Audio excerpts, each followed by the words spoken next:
رسول اللہ صلی اللہ علیہ وسلم نے فرمایا، جس شخص کے ساتھ اللہ تعالی بھلائی کا ارادہ کرے اسے دین کی سمجھ عنایت فرما دیتا ہے، اور میں تو محض تقسیم کرنے والا ہوں، دینے والا تو اللہ ہی ہے، اور یہ امت ہمیشہ اللہ کے حکم پر قائم رہے گی، اور جو شخص ان کی مخالفت کرے گا انہیں نقصان نہیں پہنچا سکے گا یہاں تک کہ اللہ کا حکم قیامت آ جائے اور یہ عالم فنا ہو جائے۔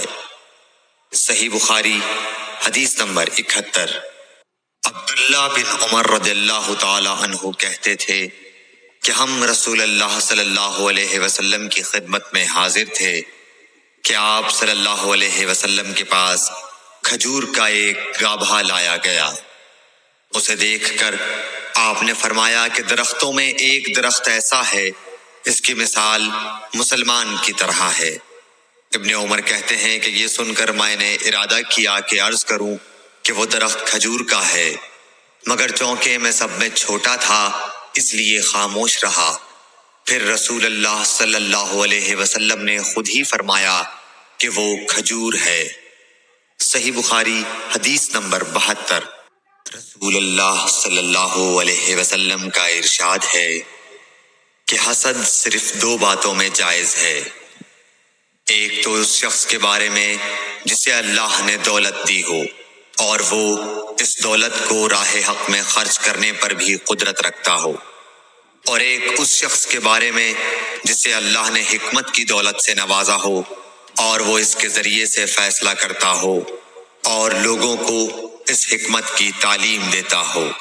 صحیح بخاری حدیث نمبر 73۔ رسول اللہ صلی اللہ علیہ وآلہ وسلم نے فرمایا، ایک دن حضرت موسیٰ علیہ السلام بنی اسرائیل کی ایک جماعت میں بیٹھے ہوئے تھے کہ اتنے میں ایک شخص آیا اور اس نے آپ سے پوچھا، کیا آپ جانتے ہیں کہ دنیا میں کوئی آپ سے بڑھ کر عالم موجود ہے؟ حضرت موسیٰ علیہ السلام نے فرمایا، نہیں۔ اس پر اللہ تعالیٰ نے حضرت موسیٰ علیہ السلام کے پاس وحی بھیجی کہ ہاں، ہمارا بندہ خضر ہے جس کا علم تم سے زیادہ ہے۔ حضرت موسیٰ علیہ السلام نے اللہ سے دریافت کیا کہ خضر علیہ السلام سے ملنے کی کیا صورت ہے؟ اللہ تعالیٰ نے ایک مچھلی کو ان سے ملاقات کی علامت قرار دیا اور ان سے کہہ دیا کہ جب تم اس مچھلی کو گم کر دو تو واپس لوٹ جاؤ، تب خضر سے تمہاری ملاقات ہوگی۔ تب موسیٰ علیہ السلام چلے اور دریا میں مچھلی کی علامت تلاش کرتے رہے۔ اس وقت ان کے ساتھی نے کہا، جب ہم پتھر کے پاس تھے کیا آپ نے دیکھا تھا؟ میں اس وقت مچھلی کا کہنا بھول گیا اور شیطان ہی نے مجھے اس کا ذکر بھلا دیا۔ موسیٰ علیہ السلام نے کہا، اسی مقام کی ہمیں تلاش تھی۔ تب وہ اپنے نشانات قدم پر پچھلے پاؤں باتیں کرتے ہوئے لوٹے۔ وہاں انہوں نے خضر علیہ السلام کو پایا۔ پھر ان کا وہی قصہ ہے جو اللہ نے اپنی کتاب قرآن میں بیان کیا ہے۔ صحیح بخاری حدیث نمبر 74۔ حضرت ابن عباس رضی اللہ تعالی عنہ نے فرمایا کہ ایک مرتبہ رسول اللہ صلی اللہ علیہ وآلہ وسلم نے مجھے سینے سے لگا لیا اور دعا دیتے ہوئے فرمایا کہ اے اللہ اسے علم کتاب قرآن عطا فرمائیو۔ صحیح بخاری حدیث نمبر 75۔ عبداللہ بن عباس رضی اللہ تعالی عنہ نے فرمایا کہ میں ایک مرتبہ گدھی پر سوار ہو کر چلا۔ اس زمانے میں بلوغ کے قریب تھا۔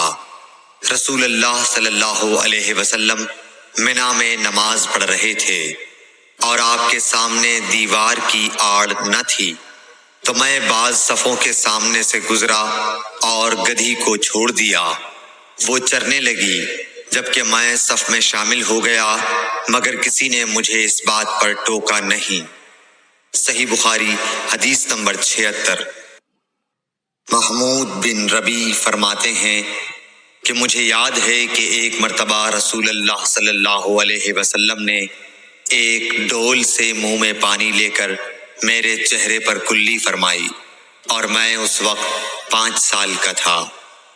صحیح بخاری حدیث نمبر 77۔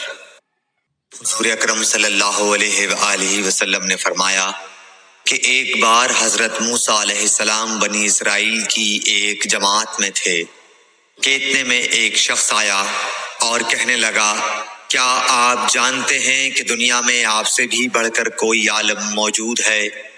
حضرت موسیٰ علیہ السلام نے فرمایا کہ نہیں۔ تب اللہ تعالیٰ نے حضرت موسیٰ علیہ السلام پر وحی نازل کی کہ ہاں، ہمارا بندہ خضر علم میں تم سے بڑھ کر ہے۔ تو حضرت موسیٰ علیہ السلام نے ان سے ملنے کی راہ دریافت کی۔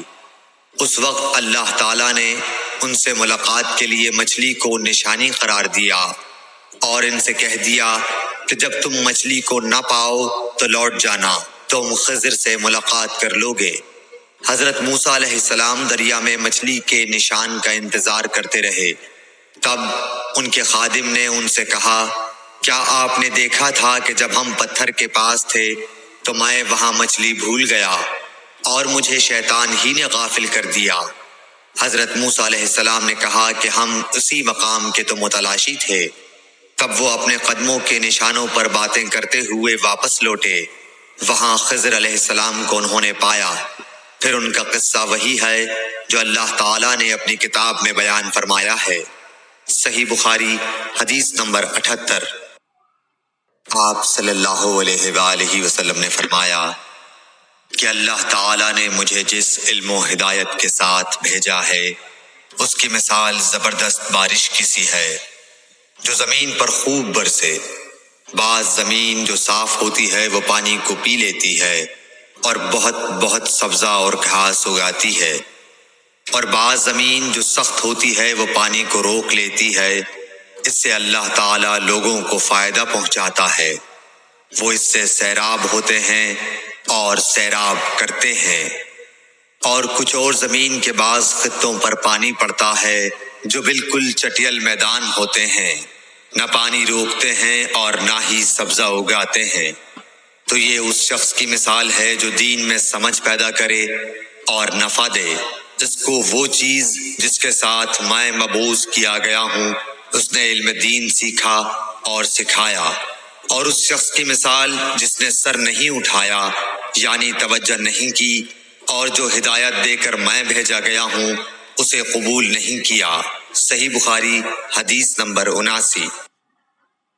رسول اللہ صلی اللہ علیہ وسلم نے فرمایا، علامت قیامت میں سے یہ ہے کہ دینی علم اٹھ جائے گا اور جہل ہی جہل ظاہر ہو جائے گا، اور اعلانیہ شراب پی جائے گی اور زنا پھیل جائے گا۔